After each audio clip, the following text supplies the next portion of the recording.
and our Deanna Sumanak-Johnson is right there in the middle of the action. So, esports, what is this all about, Deanna?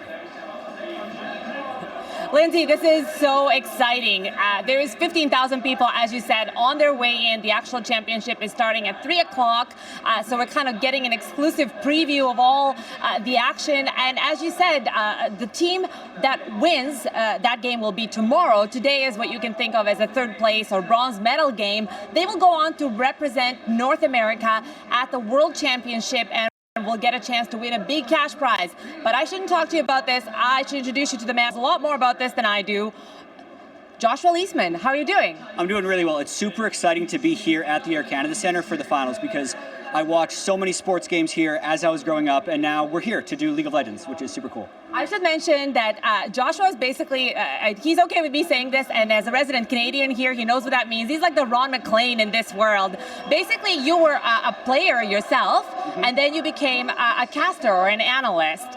What led you to this decision? You're a retired player now, right? Yeah, exactly. Well, I'd actually been playing video games at a pretty high level for a while, and in this sphere, when you're 24 or 25, like, you're getting old. So much like in professional sports, actually. Yeah. A little bit, yeah. So when I was that age is just when League of Legends was really starting to take off as far as an esports perspective goes.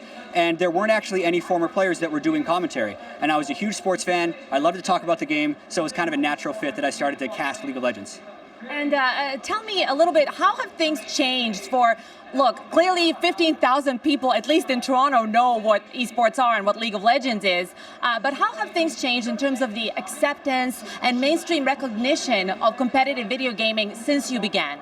It's been a massive change. So as I was growing up, like let's say 10 years ago, if you're playing games a lot of the time, people just think you're a nerd and it's not going to lead anywhere. But now that we're starting to fill up places like the Air Canada Centre, the North American finals last year were at Madison Square Garden in New York, it's becoming much more acceptable, not just from a player perspective, but also from the parents and like the mainstream media that's accepting it. Because there are hundreds of people around the world that are making a career playing League of Legends professionally. And I think it's continuing to grow as an acceptance thing, but also as all the kids that were playing it as they're younger are now becoming professionals in the workforce and stuff. So as time goes on, I think it's only going to get better. And tell me a little bit about what's at stake. It's fair to say that this is a third place game, right? That we're going to be witnessing today. And then tomorrow, whoever wins tomorrow, what are they going to win in terms of money and about the prestige and honor? What's next up for them? Yeah, so they get a good chunk of money, but the bigger thing is that they qualify for the World Championship as the #1 seed from North America. So the World Championship is actually a 16-team tournament from the top teams from around the world, and getting the #1 seed puts you kind of in the top 4 seeded teams, and it gives you a little bit of an advantage heading in, where there's $1 million for the first place team, but mainly the prestige of being the world champion. Thank you so much. There you go, Lindsay. This is Joshua "Jat" Leesman, a Canadian who's doing so well in this game and is now a commentator. And really, thank you so much for sharing all your knowledge with us. I think it's, for a lot of people, they're just learning about this, but for, as you said, so many people, this is very much their passion. Yeah, it's a huge passion. It's a huge passion for me. And as you can see by the turnout, I mean, even for the third place match, there's going to be 15,000 players here. First place match, those tickets sold out super quickly. So it is sold out, by the way, Lindsay. Yeah. This could be a lucrative career option for some young players right now that many of them maybe haven't even thought about.